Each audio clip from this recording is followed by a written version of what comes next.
اعوذ باللہ من الشیطان الرجیم بسم اللہ الرحمن الرحیم صلاۃ و سلام علیکہ سیدی یا رسول اللہ و آلہ الطاہرین اللہم صلی علی محمد و آل محمد وعجل فرجہم اللہم صلی علی محمد و آل محمد وعجل فرجہم اللہم صلی علی محمد و آل محمد وعجل فرجہم۔ السلام علیکم ورحمۃ اللہ وبرکاتہ۔ سامعین، آج ہم آپ کے سامنے ایک نیا پروگرام لے کر حاضر ہوئے ہیں جس کا مقصد ہے قرآن کے حوالے سے گفتگو کرنا، اور اس کے لیے ہمارے ساتھ موجود ہیں عالمہ تکتم صاحبہ۔ السلام علیکم خواہر، کیسی ہیں آپ؟ قاری عزیز و سامعین محترم، السلام علیکم۔ الحمدللہ، امید ہے کہ آپ لوگ بھی خیر سے ہوں گی۔ الحمدللہ، بہت شکریہ آپ نے ٹائم نکالا اور ہمارے پروگرام میں آئیں۔ ہم چاہتے ہیں آپ ہمارے سامعین کو قرآن کے حوالے سے کچھ بتائیں کہ قرآن کی جو تلاوت ہوتی ہے اس کا کیا فائدہ ہوتا ہے۔ قرآن مجید کی تلاوت پر اگر ہم غور کریں اس کے فائدے پر، تو قرآن مجید کی تلاوت ایک ایسا عمل ہے کہ جس کے ذریعے انسان دنیاوی اور آخروی دونوں فائدوں کو حاصل کر لیتا ہے۔ یعنی قرآن کی تلاوت دنیا میں بھی انسان کے لیے سود بخش ہے اور آخرت میں بھی، کیونکہ بہت سی روایت پر ہم اگر غور کریں تو ہم سنتے رہتے ہیں کہ فلاں سورے کی تلاوت کا فلاں ثواب ہے، یا مثلاً جو شخص رات کو سونے سے پہلے سورہ واقعہ کی تلاوت کرتا ہے وہ فقیری سے اور تنگ دستی سے دور رہتا ہے، یا سورہ ملک کی تلاوت کرنے والا عذاب قبر سے محفوظ رہے گا۔ سبحان یہ اللہ۔ تمام یعنی اپنی خاص خصوصیت رکھتے ہیں، ہر سورے کی ایک اپنی خاص خصوصیت ہے، مثلا الگ ثواب ہے ہر سورے کا۔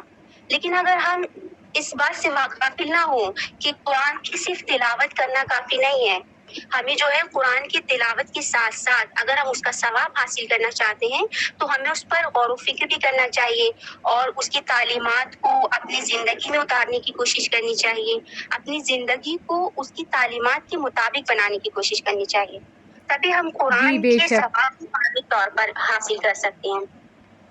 قرآن جی کریم کی اہمیت کا اندازہ ہمیں حدیث ثقلین سے لگایا جا سکتا ہے کہ پیغمبر اکرم صلی اللہ علیہ وسلم اپنی زندگی کے آخری لمحات میں فرماتے ہیں کہ میں تمہارے درمیان دو قیمتی چیز چھوڑ کر جا رہا ہوں، ایک اللہ قرآن اکبر۔ اور دوسرے میرے اہل بیت۔ تو اگر ان دونوں سے متمسک رہو گی تو کبھی گمراہ نہیں۔ اس حدیث سے یہ معلوم ہوتا ہے کہ قرآن سے متمسک رہنے کا سب سے اہم فائدہ جو ہے وہ یہ ہے کہ قرآن انسان کو گمراہ نہیں ہونے دیتا، واہ، یعنی سبحان اللہ۔ ہدایت۔ جو انسان قرآن سے متمسک رہتا ہے، اس کی تلاوت کے ساتھ ساتھ اس میں جو ہے غور و فکر کرتا ہے، اس کی تعلیمات کے مطابق اپنی زندگی کو گزارتا ہے، ایسا انسان کبھی گمراہ ہو ہی نہیں سکتا، بے شک بے کیونکہ شک۔ ہدایت کا سرچشمہ اس کے دل اور دماغ میں نفوذ پیدا کر لیتا ہے۔ اس کے علاوہ بے اور شک۔ بھی بہت سے فوائد ہیں قرآن کریم کی، جیسے دل کی پاکیزگی۔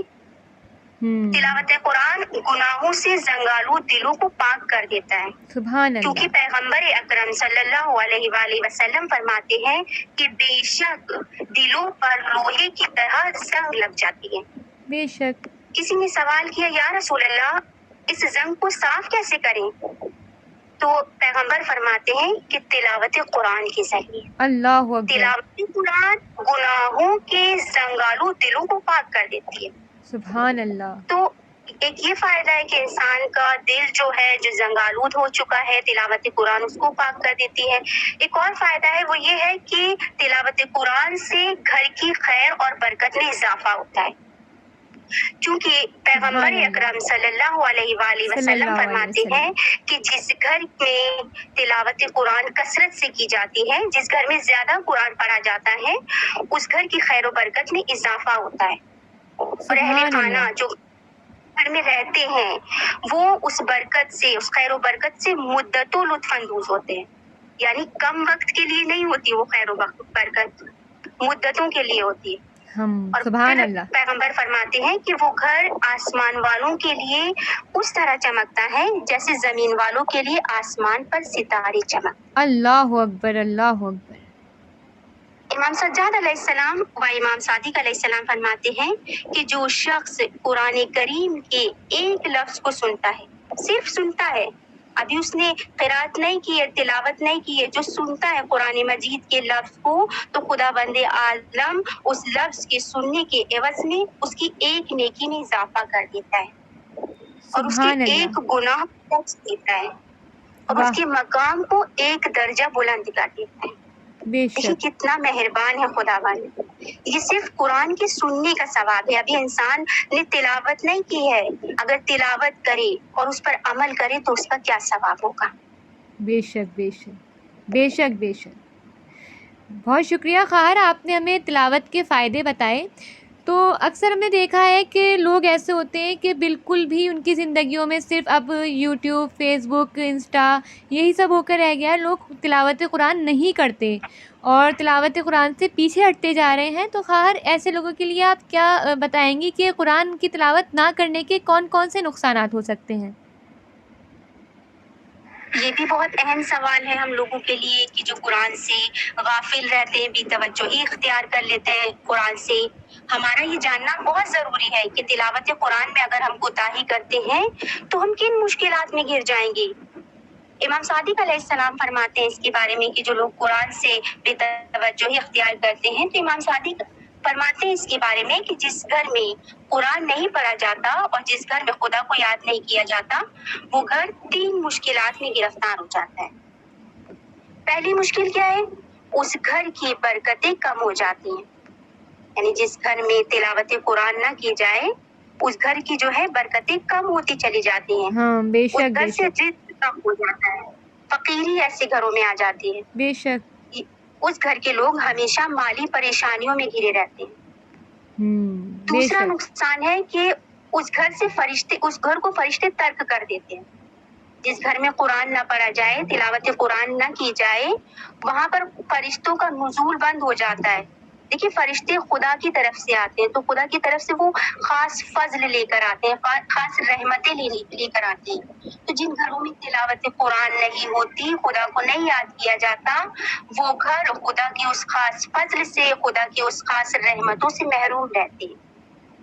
پھر اس اللہ، کے بعد امام فرماتے ہیں کہ تیسری جو مشکل کو سامنا کرنا پڑتا ہے ایسے لوگوں کو، ایسے گھروں کو، کہ اس گھر میں شیطان نفوذ کر جاتے ہیں۔ جو جن گھروں میں تلاوت قرآن نہیں ہوتی، تلاوت قرآن سے جو گھر خالی ہوتے ہیں ان گھروں میں شیاطین پائے جاتے ہیں اور وہ گھر والوں کے درمیان اختلاف پیدا کرتے ہیں۔ ایسے گھروں میں لڑائی جھگڑے زیادہ پائے جاتے ہیں، لوگوں کے درمیان اختلاف ہوتا ہے۔ تو یہ تمام مشکلات قرآن نہ پڑھنے والوں کی مثلا جو نہیں پڑھتے قرآن ان کے لیے تھی، تو خدا ہمیں توفیق دے کہ ہم ان مشکلات کو خود کو ان مشکلاتوں سے محفوظ رکھ سکیں۔ آمین، آمین۔ جی خواہر، بہت شکریہ۔ خواہر جیسا کہ اگر کوئی ہم سے بات نہ کرے، ہمارا کوئی دوست ہو اور وہ ہم سے بات نہ کرے تو ایک عجیب سی تکلیف ہوتی ہے اور ہم سوچتے ہیں کہ یہ ہمارا کیسا دوست ہے کہ جو ہمیں دیکھ کے خوش نہیں ہو رہا، بول نہیں رہا، ہم سے بات نہیں کر رہا، ہم سے استفادہ نہیں اٹھا رہا۔ تو خواہر کیونکہ قرآن بھی انسان کا دوست ہے اور اگر کوئی مسلمان قرآن کو نہیں پڑھتا تو کیا قرآن کی بھی کچھ درد ہیں جو وہ مسلمانوں سے بیان کرنا چاہتا ہے؟ اگر اس حوالے سے آپ بتائیں تو۔ جی اس پر بھی جو ہے مسلمانوں کو غور کرنے کی ضرورت ہے کہ جو قرآن جس کتاب پر اس کا اعتقاد ہے، آیا وہ کتاب اس سے راضی ہے یا نہیں، کہ اس کتاب کو ہم سے کوئی شکایت تو نہیں ہے، یا اگر ہے شکایت تو کیا شکایت ہے۔ تو قرآن سورہ فرقان کی آیت نمبر 30 میں مسلمانوں سے شکایت کر رہا ہے اور فرما رہا ہے، بسم اللہ الرحمن الرحیم، وقال رسول یا ربی ان قوم اتخذوا هذا القرآن مہجورا۔ اور اس دن رسول فرمائیں گے کہ پروردگار میری اس قوم نے قرآن کو بھی نظر انداز کر دیا۔ قرآن کی شکایت مسلمان سے یہ ہے کہ جو مسلمان نے اسے نظر انداز کر دیا، جس چیز کو سائڈ میں رکھ دیا جاتا ہے، جس کا استعمال میں نہیں لیا جاتا، جس چیز کو، اسے کہتے ہیں مہجور کرنا۔ ہفتوں تک قرآن کی تلاوت نہ کرنا مہجور کہلاتا ہے، یعنی جی، ہم بے قرآن کو شک، نظر انداز کر رہے ہیں۔ روایت ہے کہ قیامت کے دن جو شکایت کرنے والے لوگ ہوں گے، شکایت کرنے والوں میں سے ایک وہ قرآن ہوگا کہ جس کی تلاوت نہیں کی جاتی تھی، یعنی اللہ اکبر، قیامت کے دن قرآن شکایت کرے گا کہ میری تلاوت نہیں کی گئی تھی۔ اس کے بعد قرآن ان لوگوں سے بھی شکایت کر رہا ہے کہ جو اس کی حقیقت کو چھپاتے ہیں، اس کے مطالب کو چھپاتے ہیں۔ قرآن فرما رہا ہے کہ توسل کرو، خدا کو وسیلہ بناؤ، اور کچھ لوگ توسل کو حرام قرار دیتے ہیں، شرک کہتے ہاں ہیں۔ بے شک۔ سورہ مائدہ کی آیت نمبر 35 میں ارشاد فرما رہا ہے وَابْتَغُوا إِلَيْهِ الْوَسِيلَةَ، سبحان اللہ، خدا کا وسیلہ تلاش کرو۔ بے شک۔ کچھ مسلمان توسل کے قائل نہیں ہیں، جو توسل کو شرک سمجھتے ہیں۔ ایک مرتبہ امام جعفر صادق علیہ السلام کے سامنے صلو علیہ ایک وآلہ۔ شخص بیٹھا تھا، امام کے ساتھ کھانا کھا رہا تھا۔ جب کھانا نوش فرما چکے تو امام نے فرمایا خدایا تیرا شکر ہے، یہ نعمت تیری طرف سے ہے اور تیرے فضل سے ہے، یہ اور تیرے رسول کی طرف سے ہے، من فضل کا و فضل کا رسولی۔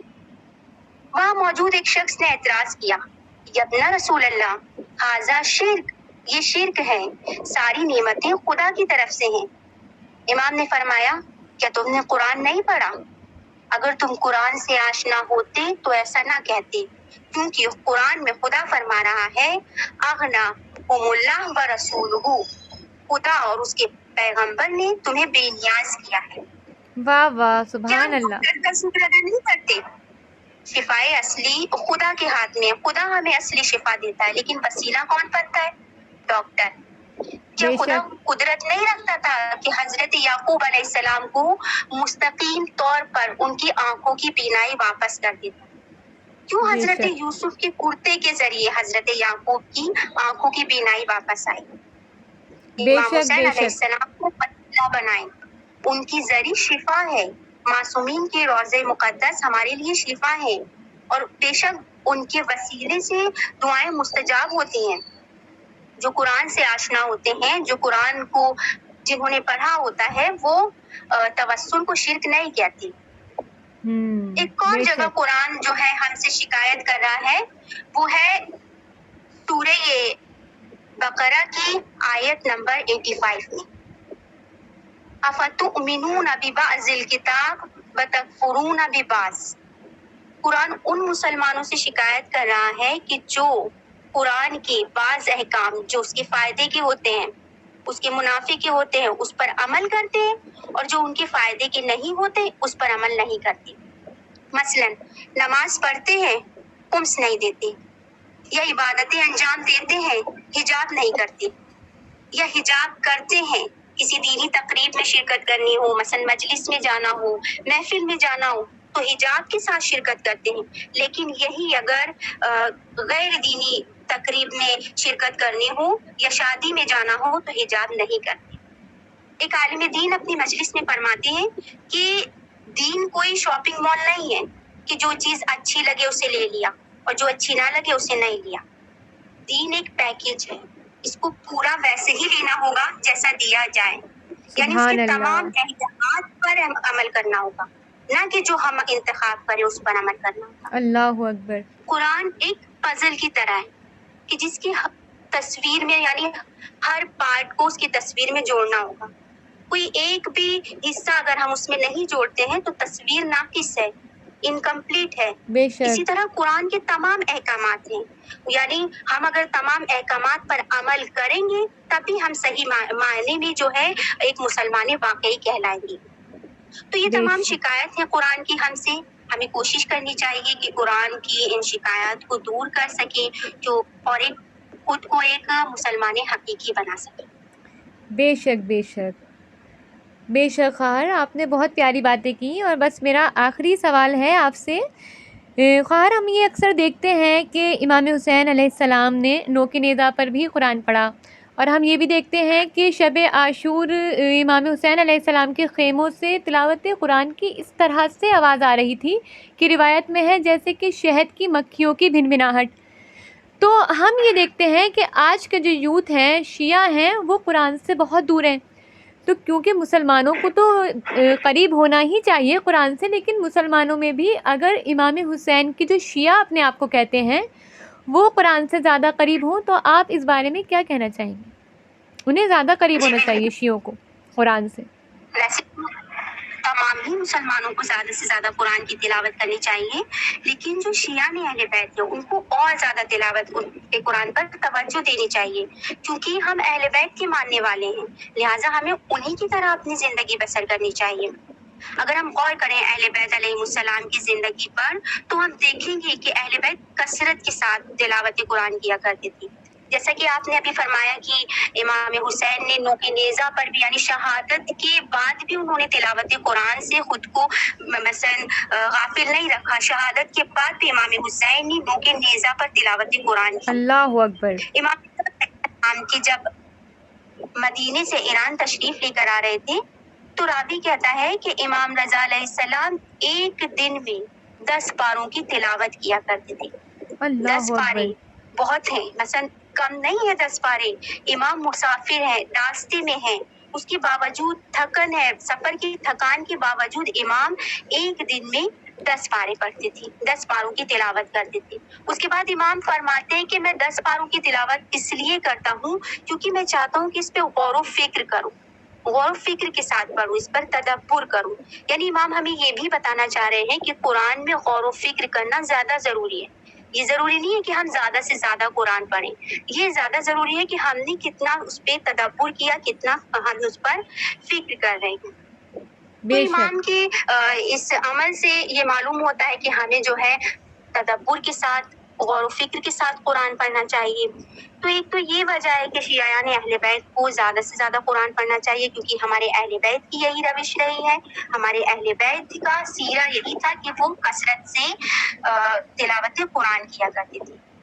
بے دوسری وجہ شک۔ جو بہت ہی اہم وجہ ہے ان شیعوں کی تلاوت قرآن زیادہ سے زیادہ کرنے کی، وہ ہے پاکیزگی دل۔ جیسا کہ تلاوت قرآن کے فوائد میں بتایا جا چکا ہے پیغمبر کی حدیث کہ جو تلاوت قرآن کو زیادہ سے زیادہ کرتے ہیں ان کی جو ہے دل جو ہے پاک ہو جاتے ہیں، جو زنگ آلود دل ہے وہ گناہوں سے پاک ہو جاتے ہیں۔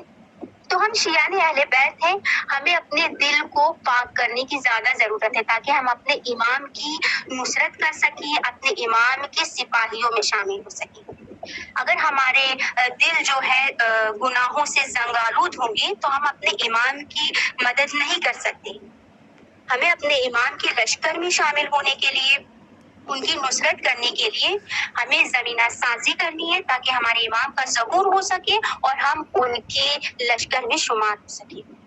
واہ واہ، خدایا سبحان ہمیں اللہ۔ توفیق دے کہ ہم زیادہ سے زیادہ تلاوت قرآن پر کر سکیں اور اپنے دلوں کو نور قرآن سے منور کر سکیں اور اپنے آمین امام کے لشکر میں شمار ہو سکیں۔ ربنا تقبل آمین۔ منا انک انت۔